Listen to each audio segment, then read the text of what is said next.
अस्सलाम वालेकुम व्यूवर्स, क्या हाल है। उम्मीद करते हैं आप सब खैरियत से होंगे। अल्लाह आपको तमाम परेशानियों, मुसीबतों और आफतों से महफूज रखे और आपकी तमाम जायज़ हाजात, दुआओं और मकासद को पूरा फरमाए, आमीन। आज के हमारे डे इस्लामिक चैनल पर आप सबका खुश आमदीद। जैसा कि आप लोगों को पता है कि हज का महीना चल रहा है और ये बहुत ही फजीलत वाले दिन हैं। ये 10 दिन बहुत ही ज़्यादा फजीलत रखते हैं। तो इन दिनों में जो भी अमल किया जाए वो बहुत ज़्यादा पावरफुल और ताकतवर होता है और बहुत ही ज़्यादा असर रखता है। यकम ज़िलहज से लेकर 10 ज़िलहज तक किसी भी दिन और किसी भी वक्त सिर्फ आप ये एक तस्बीह कर लें, जिसको करने के सिर्फ 10 सेकंड बाद ही तकदीर के फ़ैसले बदल जाते हैं। नसीब और तकदीर मेरे रब की कुदरत है। मेरे रब की कुदरत के बगैर एक पत्ता भी नहीं हिल सकता।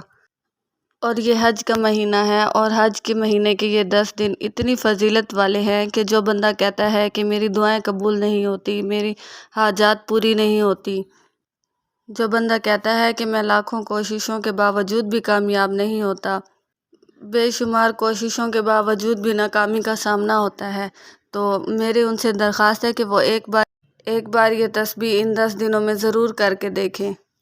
ये वो घड़ियां हैं जो रब की ज़ात देने को तैयार है। रब कहता है कि कोई मांगने वाला हो जिसको मैं दूं। जो इन 10 दिनों में अल्लाह से मांग लेता है वो कभी किसी का मोहताज नहीं रहता। जादू, जिन्नात, हसद, नजर बद, इन तमाम परेशानियों से पूरा साल महफूज रहेगा। रब की रहमतों और बरकतों से मालामाल हो जाएगा। ज़िल हज का चाँद नज़र आते ही किसी भी वक्त, किसी भी दिन, किसी भी नमाज के वक्त आप ये वजीफ़ा कर सकते हैं। तो चलिए आइए चलते हैं वजीफ़े की तरफ। आपने जाए नमाज पर बावुज़ू होकर बैठकर 3-3 मरतबा अव्वल आखिर दुरूद पाक पढ़ना है। दुरूद पाक जब आप शुरू करेंगे तभी आपने अपने जहन में अपना मकसद रखना है। आपको दौलत चाहिए, नया घर चाहिए या जो भी आपकी हाजत है, नौकरी वगैरह, कारोबार की बंदिश वगैरह, जिस तरह की भी आपकी हाजत है, आपने वो मकसद अपने जहन में रखना है।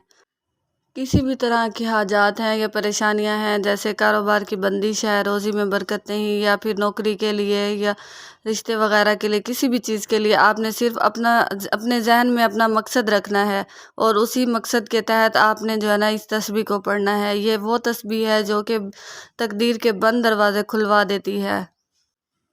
तो आपने करना क्या है कि आपने जो है ना अव्वल और आखिर 3-3 मरतबा दुरूद पाक पढ़ना है और उसके बाद जो है ना आपने या गनियों की एक तस्बीह पढ़नी है। तो वजीफ़ा दोबारा सुन लें। आपने अव्वल और आखिर 3-3 मरतबा दुरूद शरीफ पढ़ना है। किसी भी वक्त, किसी भी नमाज के बाद आपने बावुज़ू होकर मुसल्ले पर बैठना है। अव्वल और आखिर 3-3 मरतबा दुरूद पाक पढ़ना है और उसके बाद या गनियों की एक तस्बीह पढ़नी है। या गनियों की तस्बीह इतनी पावरफुल है कि अगर कोई फ़कीर भी हो तो उसको वो गनी कर देती है, उसको मालदार कर देती है। तो अपना मकसद आपने अपने जहन में रखना है और ये अमल करना है। अगर आपको हमारी वीडियो पसंद आती है तो इसको लाइक करें और सदका जारिया समझकर इसको शेयर करें।